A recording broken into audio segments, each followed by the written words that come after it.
All right, so get ready because today we're going deep into the science of learning how our brains actually learn and remember. Yeah, we're going to uncover those techniques that actually make that information stick. All right, let's jump right in. So, you know how we all use that strategy of rereading over and over Oh, again? yeah, rereading. It always feels like you're doing something right, but research shows that it's not as effective as we might think. So, is that just a feeling of familiarity, not actual learning? Yeah, it can be a trap. Hmm. We need to find ways to make our brains work a little bit harder. And that's where active recall comes in. Active recall. I like the sound of that. It, What does that involve? it's about actively retrieving information from your memory. So think flashcards, quizzes, even explaining a concept to someone else without looking at your notes. Okay, so no cheating. It's about really digging deep to pull that information out. I'm starting to see why rereading might not be the best strategy. Right, because when you actively recall information, you're actually strengthening the connections in your brain. So my brain is like rewiring itself as I'm trying to remember something. That's pretty cool. Is there any research that shows how effective this technique is? Oh yeah, tons. There was a study with 8th graders, and those who were quizzed regularly did way better on the final test than those who just reviewed the material. Wow. So even just those small quizzes made a huge difference. Mm, And I bet this goes beyond just school, right? absolutely. Think about training for a new job. Those simulations or practice scenarios that make you actively recall information are so much more effective. It's like you're putting that knowledge to the test. It makes sense, actually. It reminds me of that study with the kids tossing beanbags into buckets. You know the one where they had to throw into buckets at different distances? Yeah, the kids who had to adjust their throws each time, they ended up being better at hitting the target bucket than those who just practiced at one distance. Exactly. Hmm. Even though it was harder, that challenge made their learning stronger. It's like they were building resilience in their brains. So basically, we shouldn't shy away from those challenges because they're actually helping us learn better. It's like lifting weights. The soreness means you're working those muscles. That's a great way to put it. It all ties in with the idea of growth mindset, too. People who embrace challenges and see them as opportunities for growth are going to be more successful learners. I love that idea that we can actually change our mindset and see those moments of struggle as a good thing. The game changer, for sure. Mm. So are you ready to tackle another learning myth? Hit me with it. I'm ready to challenge everything I thought I knew about learning. All right, let's talk about spacing and interleaving. Because spacing and interleaving. I have a feeling this is going to debunk some of my old study habits. You know, those late night cramming sessions? Oh yeah, the classic all-nighter. But here's the thing. Cramming might get you through that test, but the information doesn't really stick around for the long term. So it's like a temporary fix, not a real solution. Okay. Got it. So how do we make that information last? What's the secret? While spacing and interleaving are two powerful techniques. Spacing is simple. Instead of cramming everything into one session, you spread it out over time. Short bursts with breaks in between. That makes sense. Give your brain a chance to breathe. And what about interleaving? How does that work? Interleaving is all about mixing things up. Yeah. Instead of focusing on just one subject, you switch between different topics during your study session. So, like, instead of spending hours on just math problems, I should mix in some history reading or maybe even some coding practice. Exactly.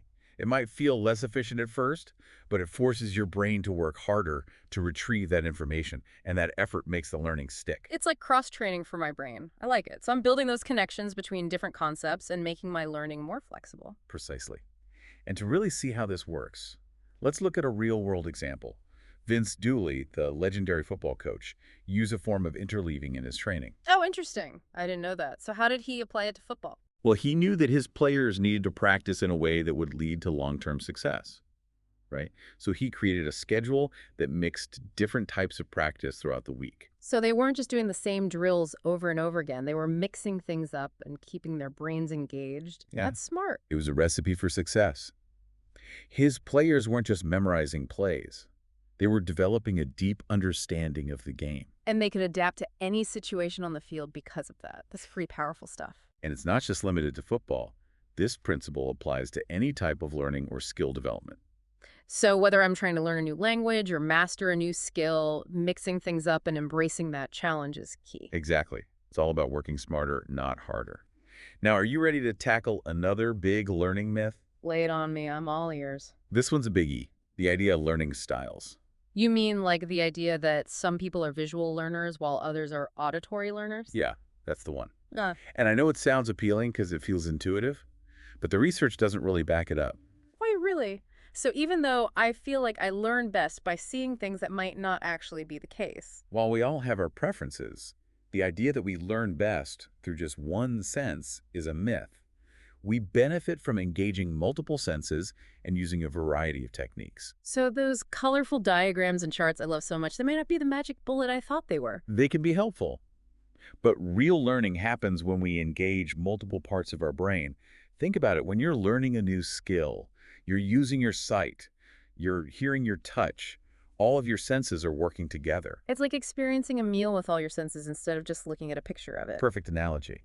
There's actually a study from UCLA that compared the brain activity of twins while they were learning, and the results suggest that our brains are wired for flexibility. So we're not limited to just one learning style. That's so encouraging. It means we can all adapt and learn in different ways. You got it. Instead of limiting yourself to one style, focus on using a variety of techniques and see what works best for you. It's about going wide, not narrowing ourselves down to a single lane. I love that. So if learning styles aren't the answer, what's a better way to think about how we approach learning? That's a great question. It leads us to our next topic, mental models. Mental models. Now that sounds interesting. Tell me more. Instead of just memorizing facts, it's about understanding the underlying principles and connecting the dots to form a bigger picture. So it's like we're building a mental framework for understanding how things work. Exactly. And mental models help us make sense of the world, see patterns, make predictions, and solve problems more effectively. I like that. It reminds me of Bruce Hendry, that investor who built those incredibly sophisticated mental models of investing. He was a great example.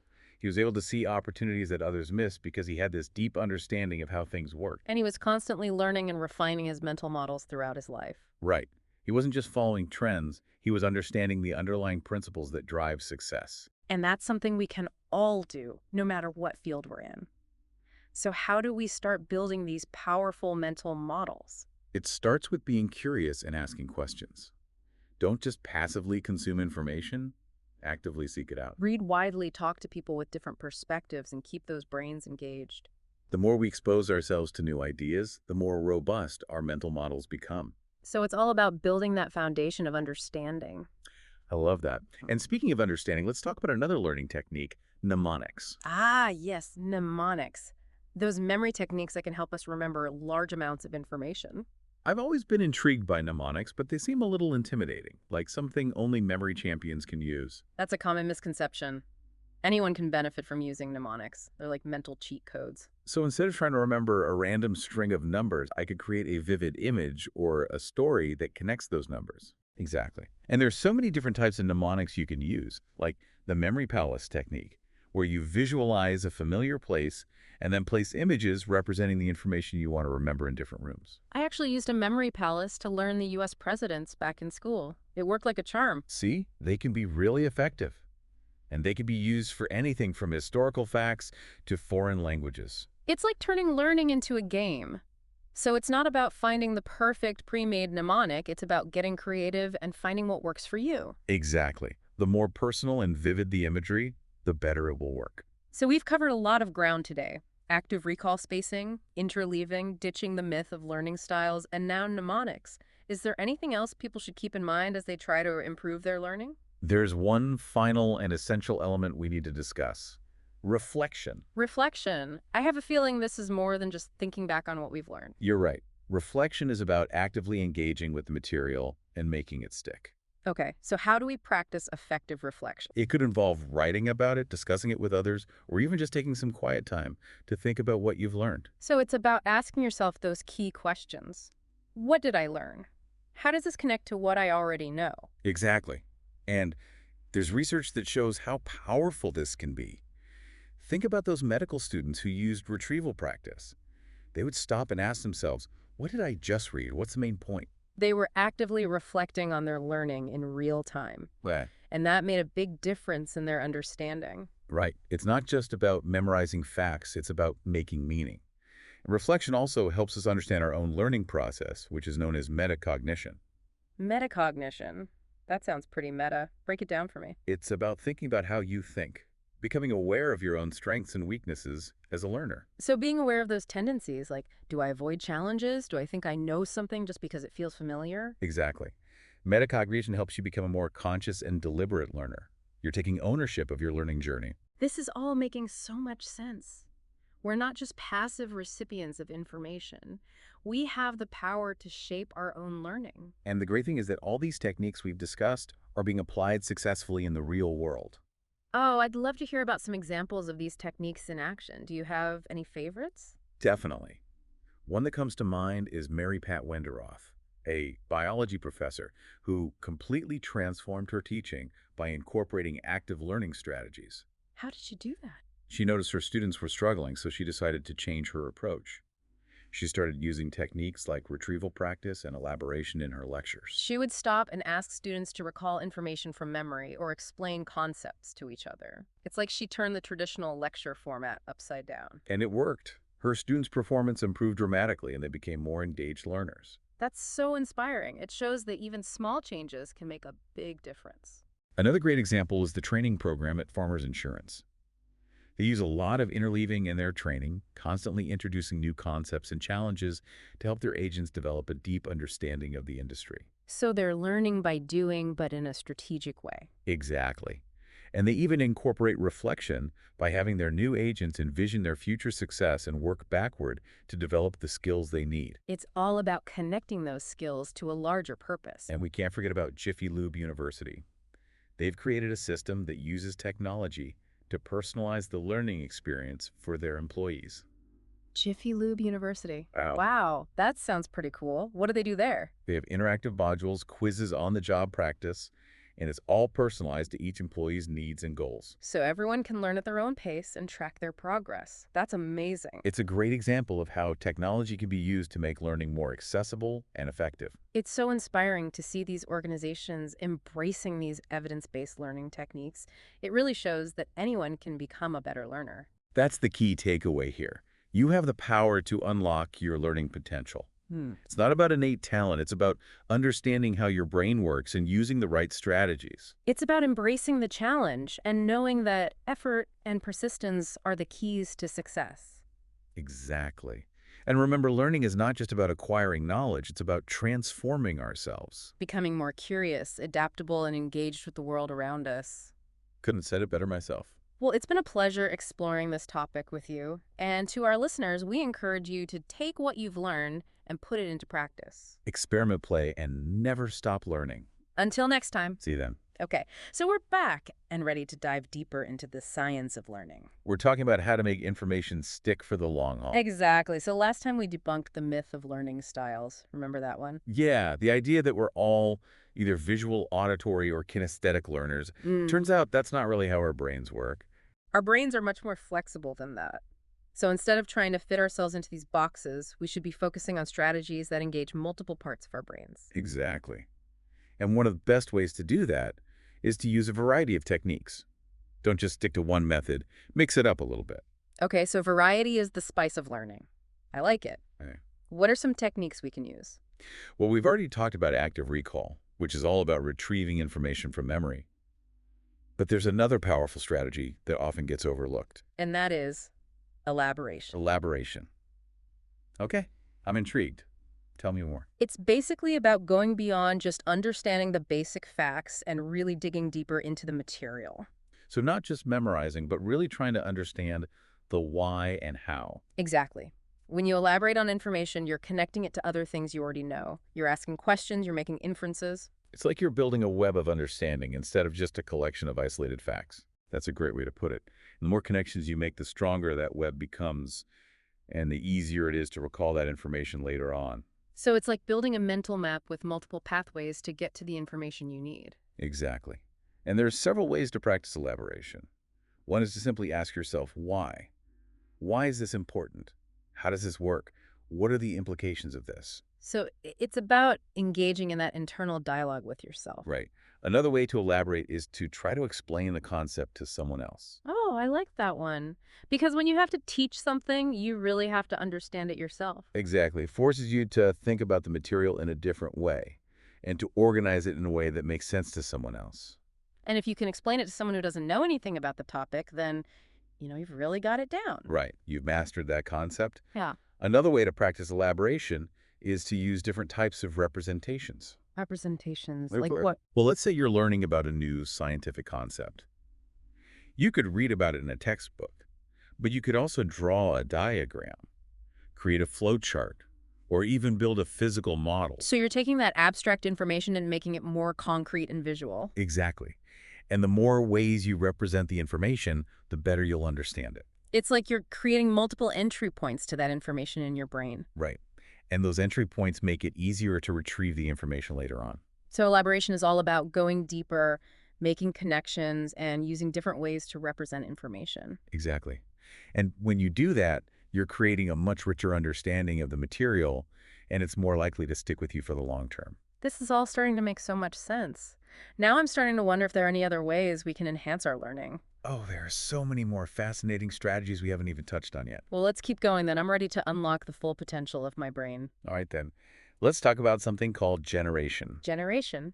Okay, that sounds intriguing. What Uh-huh. is that all about? It's about actively creating something new based on what you've learned. So instead of just passively absorbing information, you're actually using it to produce something original. Exactly.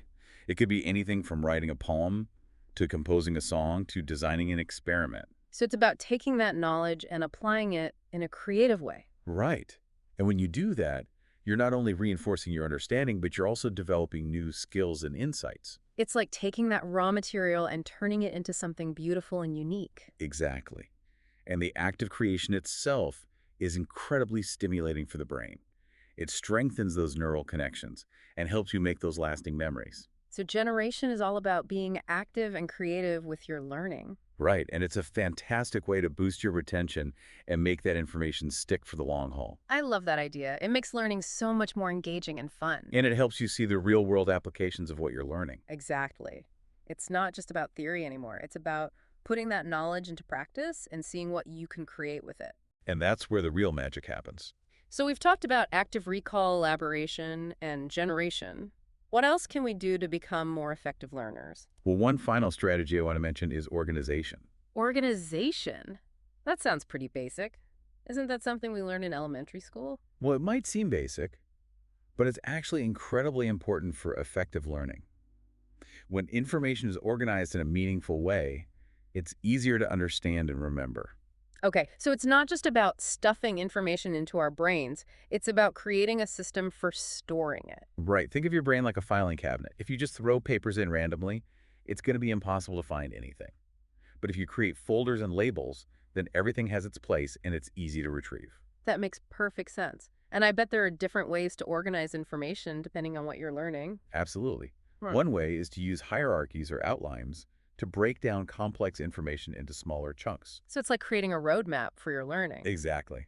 And it helps you see the big picture as well as the individual parts. Another way to organize information is to use visual aids, like concept maps or mind maps. Those are great for visualizing relationships between different ideas and making those connections. And sometimes the best way to organize information is to simply tell a story. Stories are powerful tools for learning because they engage our emotions and make information more memorable. It's like weaving those facts and concepts into a narrative that's both informative and entertaining. Exactly. And when you can tell a story about what you've learned, you've really understood it. So organization is all about finding ways to make information meaningful and memorable. Exactly. It's about creating order out of chaos and making your learning more efficient and effective. And that's a skill that will serve us well in all aspects of our lives. Absolutely. So we've covered a lot of ground today. We've talked about active recall, elaboration, generation, and organization. And I'm starting to feel like I have a whole new toolkit for learning. That's great to hear. And remember, these are just a few of the many strategies you can use. The key is to find what works best for you and to keep experimenting. Exactly. Learning is a lifelong journey, and there's always something new to discover. And the more we learn about how our brains work, the more effectively we can learn and grow. Couldn't have said it better myself. All right, so we're back, and I'm ready to unlock even more learning secrets. We're talking about those high-impact strategies that can really make a difference in how we learn and remember information. And today we're diving into a topic that might seem simple on the surface, but is actually incredibly powerful. You got it. We're talking about reflection. Reflection. I have a feeling this is more than just casually thinking back on what we've learned. You're absolutely right. Reflection is about actively engaging with the material, making connections, and really solidifying that learning. So it's not just a passive process, it's about actively digging deeper. Exactly. Think of it like this. You've gathered all these ingredients for a delicious meal, but you haven't actually cooked anything yet. Okay, I'm following you. So reflection is like that cooking process where we take those raw ingredients and turn them into something amazing. Precisely, is where we take those facts and concepts and transform them into knowledge and understanding. So how do we actually do that? What does effective reflection look like? Well, it can take many forms. You might write about what you've learned, discuss it with someone else, or even just spend some quiet time thinking it through. So it's about finding what works best for you and making it a regular part of your learning process. Exactly. And it's about asking yourself those key questions. What did I just learn? How does this connect to what I already know? How can I apply this in my life? So it's not just about memorizing isolated facts, it's about making those connections and seeing the bigger picture. Right. And there's actually a lot of research that shows how powerful reflection can be.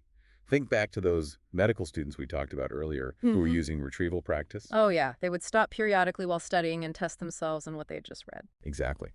They were engaging in reflection in real time, and it made a huge difference in their understanding and retention. It's like they were taking ownership of their learning process, making it more active and meaningful. And speaking of taking ownership, reflection also helps us develop something called metacognition. Metacognition. Okay, that sounds a little intimidating. What exactly is that? It's basically thinking about how you think. Whoa! Mind blown. So it's like becoming aware of our own learning process. Exactly. It's about understanding your strengths and weaknesses, recognizing your patterns, and identifying areas where you might need to adjust your approach. So if I know that I tend to procrastinate or that I get easily distracted, I can start to develop strategies to overcome those challenges. Right. Metacognition helps you become a more conscious and deliberate learner. It's like having a personal learning coach in your head. Exactly. And the more you understand about how you learn, the more effectively you can learn. I love that idea. So we've covered a lot of ground in this deep dive. We've talked about so many incredible learning techniques. From active recall and spaced repetition to elaboration and interleaving. We've even touched on the power of mnemonics and the importance of building mental models. And we've learned that it's not about finding that one perfect method. It's about understanding how our brains work and using a variety of strategies to unlock our full learning potential. Exactly. There's no magic bullet. It's about finding what works best for you and constantly experimenting and refining your approach. And most importantly, it's about embracing the challenge and knowing that we can all become more effective learners. Learning is a lifelong journey, and it's a journey that's full of excitement, discovery, and endless possibilities. Well said. It's been an incredible journey exploring this topic with you. And to our listeners, we encourage you to keep those brains engaged and never stop learning. Until next time. See you on the next deep dive.